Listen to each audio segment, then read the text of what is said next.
Max Holloway, Brian Ortega. How we doing for time, Mark? Now, you might just be joining us. We got a while. You might be just joining this alone.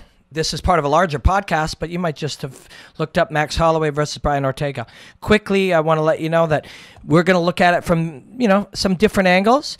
And those angles do not include just comparing their striking, grappling, and strengths and weaknesses. And if you follow, it's because you know that I believe that most of those are not actually what they seem. And yes, I know that's fucking convoluted, but that's the truth. I want to work with the truth with you. There's also undeniable elements about this fight. Undeniable elements, and that is the massive unknown. And I want to talk about the unknown. I don't want to pretend it's not there and just carry on the conversation. Well, Max is a better striker, but if Ortega gets a hold of his neck, he can guillotine anybody out. And besides, we haven't even seen that triangle game for a long time. Man, that guy's got a great game. He's been working with those Gracie brothers. Yes, all that can be true if you want it to be true. But the most important truth here for me is Max Holloway. How does he behave after being injured? Okay, that's the most important. And I think we might still use the word breakdown in our labeling, Mark. Maybe we should change that word, because what we do is take some of these fights and look at aspects of things through the fight. Use the fight as a way to point us in the direction of things. So, and in this case, and because maybe then that's less misleading. Some people are like, but I wanted to know who's the better striker. Fuck, come on, man. One guy's been hurt for a year. The other guy, in his last fight, what was it, a minute and a half? Yeah. It was a minute and a half. Although he did knock out Frankie Edgar, and that is pretty fucking impressive, I must admit. But listen, for me, the part of the conversation that matters, the part of the conversation that may teach us something or give us things to think about that are aspects that can apply to our life in ways other than, betting on this fight or wherever, however we watch these fights, is the injuries and a year of your life. So Max is now maybe 27. Mark's probably going to do a quick Google. I think he turns 27 like a couple of days before the fight. For some reason, I feel like his birthday is December 2nd because I've looked recently. Yeah, it's December 4th. December 4th. He's 26. He will be 27 on December 4th. He'll be turning 27. Okay, so that's in a couple of days. By the time you're watching this, he could be 27. When he last fought, he was 25. Now, some of you are 15, 16 years old. Some of you are 50. Many of us don't remember this. But, Mark, the difference of who you were between 25 and 27, tell me how much fucking miles. And we're not talking about the way somebody throws a punch. We're talking about who you are, right? Who you are. Between 25 and 27, between 19 and 22, 8 months in the middle of between 26 and 27. You changed dramatically. Now, take this time of change, shifting the lens through which you're seeing the world. Max has some money. He's a champion. He was, a year ago, and I know Max a little bit. I always love to talk to him. He seems to like to talk to me. You feel it, man. He's not an actor. I don't know. Have you ever seen him act? He's not an actor. No offense, Max. What movie was that in? Bisping was in it. And Ice-T. It was a 50 Cent movie, I believe. Ice Cube's son was in it too, I think. Yeah. Is Max not an actor? No offense, Max. Please fucking don't go to my liver or none of that shit when I see you in Toronto. And Den of Thieves. And also, I may add that Max Holloway he learns rapidly. He's a martial artist who has improved dramatically quickly. So he's going to get better as an actor as well. My point is not to make fun of Max Holloway. My point is to point out that this man's not an actor. He doesn't spend his time trying to convince people of shit, of a personality or an aspect. This motherfucker was confident as shit. It wasn't an act. He had no doubt in his mind. Nothing could stop him. He was going to fight Khabib on 4 days' notice. To put him down, put me down for that, Max Holloway said. He was, talking about multiple weight classes. He hadn't lost in years, and it was McGregor. McGregor couldn't fucking finish him. He was walking in you see what Lamas can do, stepping up there and fighting him. Fearless. fucking fearless. That's real. That's what and these things, you behave the way you believe, right? You behave how you believe. Now, if you or I believe that we're Max Holloway and we are fucking unbeatable and we want to fight Lamas and we go like this, we'll get killed. But we will still behave the way we believe. We will do that if we think we can do that. And it's a bad idea. Literally, we may be dead. But we will behave the way we believe. If we believe Lamas can't hurt us, we'll do it.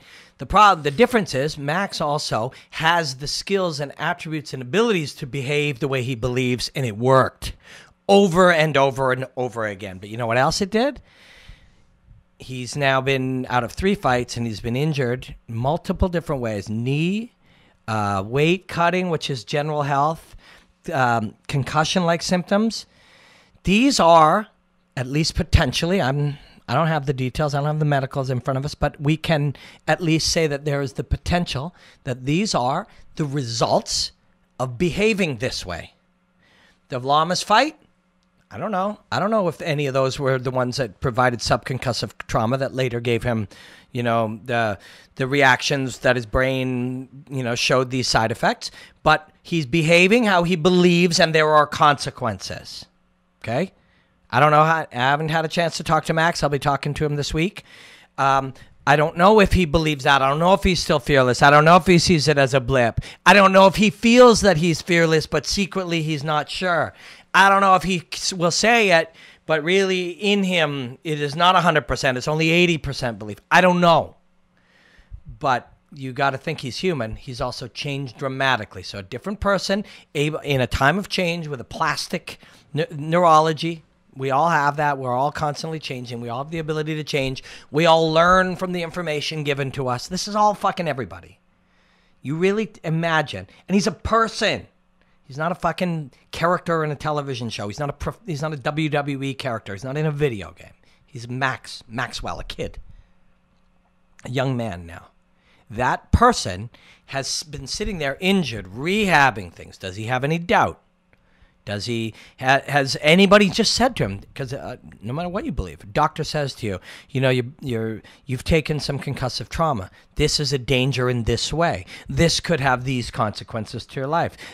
How sick has he been? Concussive, concussion-like symptoms can make you physically sick. It can make you weak. Can make you depressed. It can make you, man, when I carried a few concussions and then you added to it, I went through a period of hypothyroidism, which is a result sometimes of overtraining and sometimes of concussions. And it was really bad.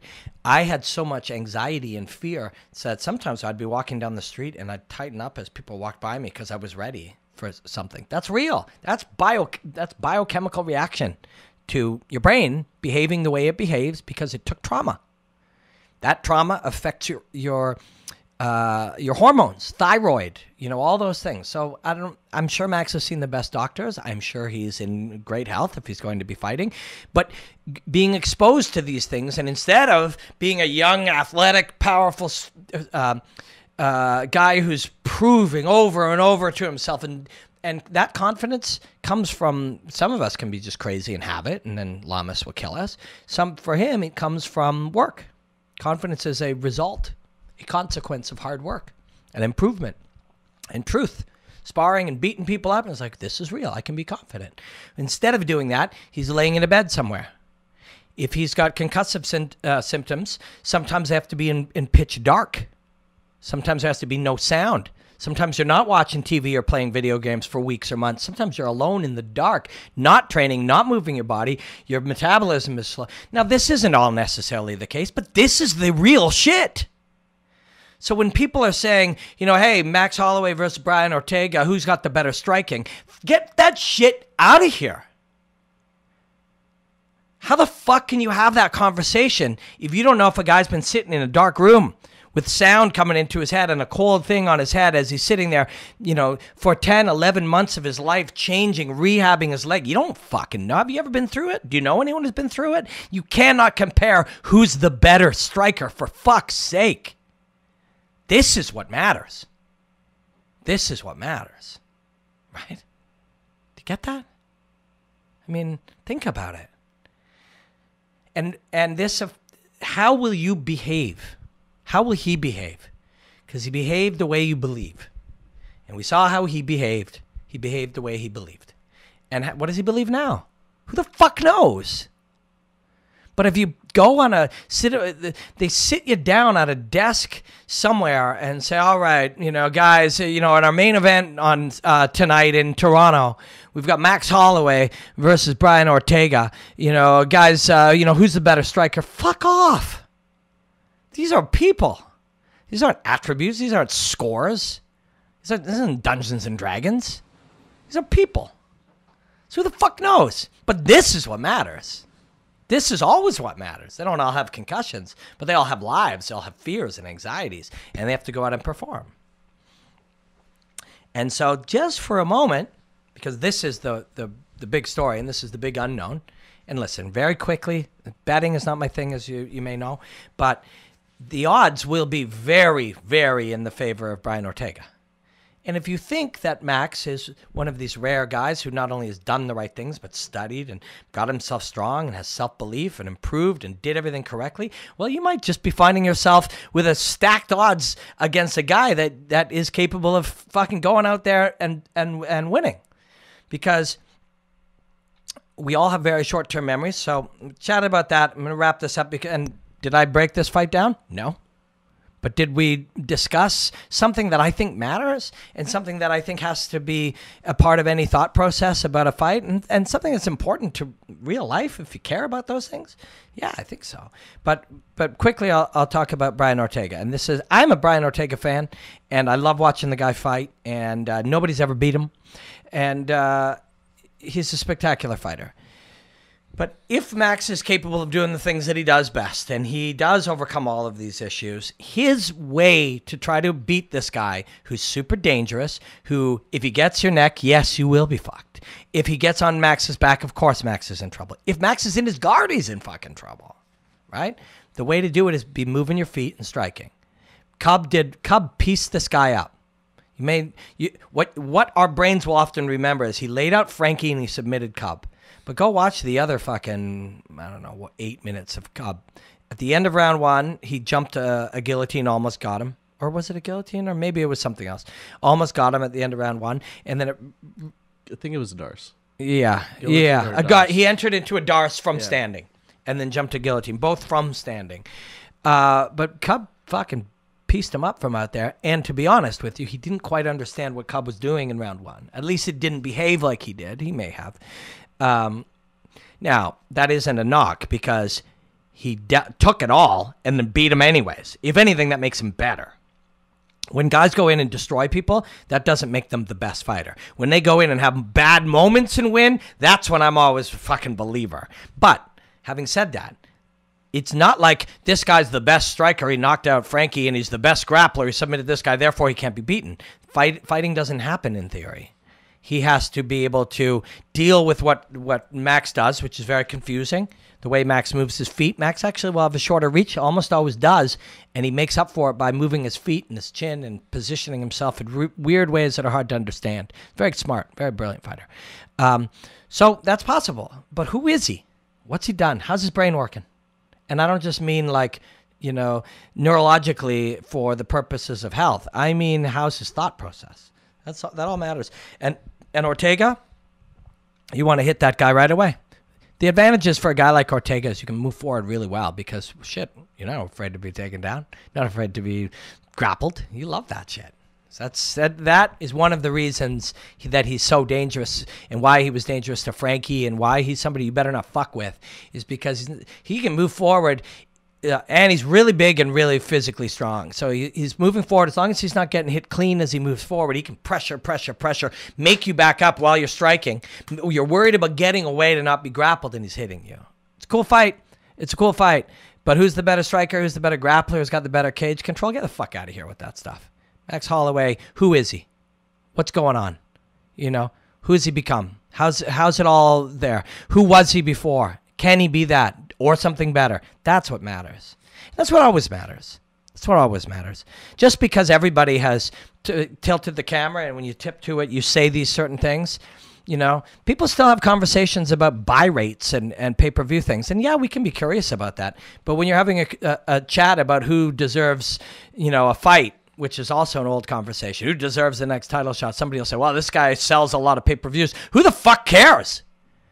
You know, like, I'm not in the UFC business, and neither are you. It's out of our control. The fight gets announced, and then for us at least, we take and we run with it. Yeah. We have no say in the matter. Yeah. You can't build a fight. You can't manufacture it. No, and how many like pay-per-views a fight may or may not sell? How the fuck that enters into when you've got two guys who've spent a lifetime preparing for this moment? You know, whether or not something will do.